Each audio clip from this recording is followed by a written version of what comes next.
Welcome back, everybody. As you can see, we got a little bit of stuff going on behind us. So before we lose sunlight, let me show you the end of day one, which I did not catch on camera because Tiffany and I have been gone today getting all the landscape supplies for the house up there and working on all of that landscaping. But you didn't miss much, and we are going to record the rest of this process starting tomorrow. So as you can see, we had a contractor here today. They laid out all of our metal trusses. We've got those bolted together. So you're going to want to watch this episode if you're curious about how all this metal truss system and ag barn stuff works. So you are looking at the posts that are getting set up for our new wood processing center. And yeah, we'll come up with a better name. That's all I can think of right now. This is where we're going to house our log splitting equipment and a potential future sawmill, although I don't know exactly when we're going to get that. So you didn't miss a whole lot today. I told them where I wanted to lay out the barn, just squared up off of the pine trees over there, and there's a lot of time set up putting in your stakes, setting your string lines, as you can see right here. And then they just came with their tractor with a big old auger right here, drilled all the posts where those need to go, set the post in, and they've poured a bunch of concrete around all of the posts themselves. So these posts are roughly about 36 to 40 inches in the ground, which is what plans call for, so it meets wind load. And then they've got a bunch of bags of concrete around them, which they went ahead and wet set. And you can see the way that they got these posts laid out. I've showed this on the channel a lot. You pull your string line, you set your post right to it and touch it. That way everything is nice and in line. Then you just drive some stakes down in the ground, plumb up your post with a level, screw it in, and you do this to the other side, and then you let the concrete set up overnight. Now, these posts are long. You can still manipulate them tomorrow whenever it's time to hang the trusses. We're going to record that as well. So if you look right here, there is a post missing. That's because I ordered in a special 24-foot header that's going to go across here. It's all steel, and a truss will bolt to that header. I wanted to leave this opening so I could bring logs in, and this is where I'm potentially going to set up a sawmill. I want to leave my gable ends open so I can drive through. That's why I paid extra money to get the steel header right here and leave me a third option, an opening, which is where I think I'm going to put my sawmill. So even though I've got 16-foot posts that are, like I said, 3 to 40 inches in the ground with a bunch of concrete around them, I've asked them to cut the post off to a 10-foot eave height, starting at the highest post, which is this one right here, because the property slopes that way.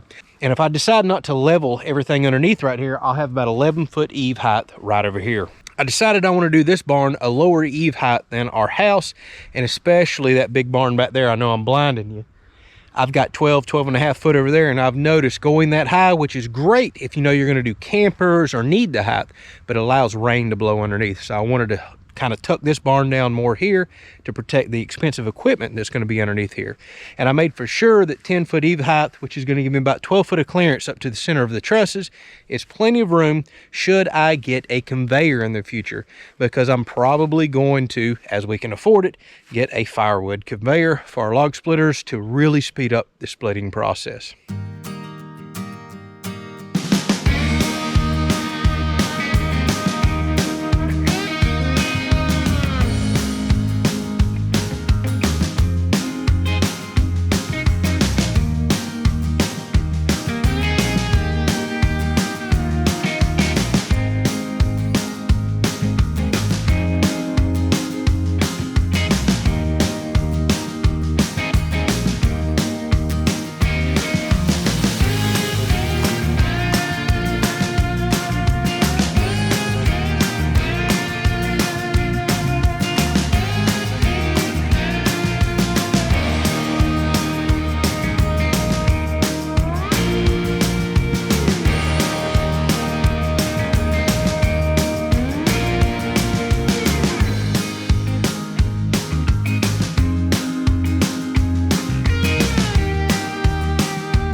right, well, my new workspace is completed. Let me show you around and what my future plans are for this right here behind me.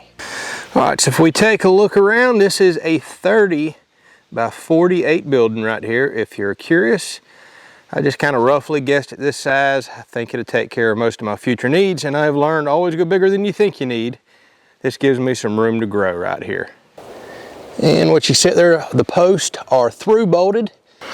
And this is your standard Ag Barn truss kit right here. And I'll put down in the description where I got it from. Show you a sign I got hanging here for these guys in just a second. All 2x6 purlins. And I upgraded the 10 to 26 gauge Galvalume 10. You can save some money on a kit and go with 29, but I like the thicker 10. So over here is a custom header that I had built, and I'm really happy I did this. I like the way that it ties right in. You can see one of the trusses just bolt right into this. It's also made out of angle iron, and it gives me a 24-foot opening. And it just through bolts through the side of these posts, but look at the size of this opening that I have here right now. So now envision with me, right now my log splitters are gonna go in there so I can bring big logs in, chainsaw them up, split, and just do whatever I want. But this is gonna be a future spot for a sawmill. So now with a 24-foot opening, I can tuck the sawmill back in there, drive in with my tractor, and drop the logs off at the sawmill. So once we come on in here, look at the shade. I am so looking forward to this. Now I can come out here and split in the afternoons, I can split in the summer, run the sawmill. I can be out of the weather, out of the rain, and most importantly, out of the sunshine. And I went ahead and told these guys, since this is the third kit that I've bought from Backwoods, I said, send me one of your baseball field banners. We'll hang it up back here. These are really good people, y'all. I'm gonna put their website down in the description. Check them out if you're looking for a kit like this, if you just wanna make an ag barn, or if you wanna make a barn dominium house like we did over there. You can see I got another really large pole barn that I bought from them over there. They can engineer whatever you want. The prices are excellent. That's why I started buying from them years ago. And they always provide extra. You get an extra sheet of tin, a cover sheet. I've got a couple extra boards, and I wound up with a lot of extra screws. So that's great. Every kit's been like that. I've always had plenty to install it. Also want to give a big shout out to Tyler Stokes. He's a 22-year-old, that just blew my mind, that is running a couple of businesses right now, including this one right here. Had a crew that come out with him, and he did an excellent job.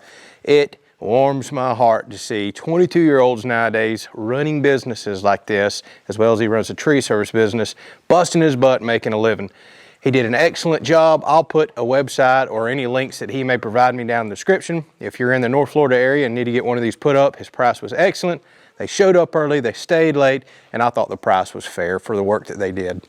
All right, this just saved my butt. 3 days and it's up. It probably would have taken me 3+ weeks, and I would have had to go rent a bunch of equipment to do it by myself, and I just don't need to be working up at heights like this and pulling big sheets of tin around. This is not really a one-man job right here. But now that it's done, next on the agenda, we're gonna scrape all the grass out of here in case I ever add cement in the future. I don't have plans to do that, but just in case, we'll go ahead and get the turf out. We're gonna bring some dirt in, level it up, and we're either gonna put rock in here or some asphalt millings is what I'm really hoping to do. I've already started getting some hauled in, but it's not the quality that I'm looking for, so I don't know exactly what we're gonna do just yet.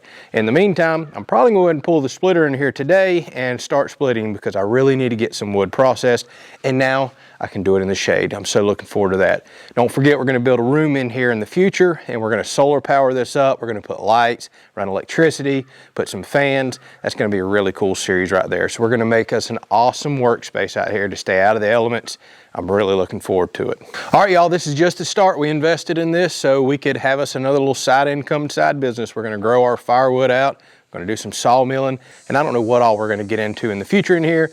I've actually already got a few plans of things that's not being offered in the area that I think can be a good little side hustle and some side income for us. Thank y'all for watching. We'll catch you on the next one.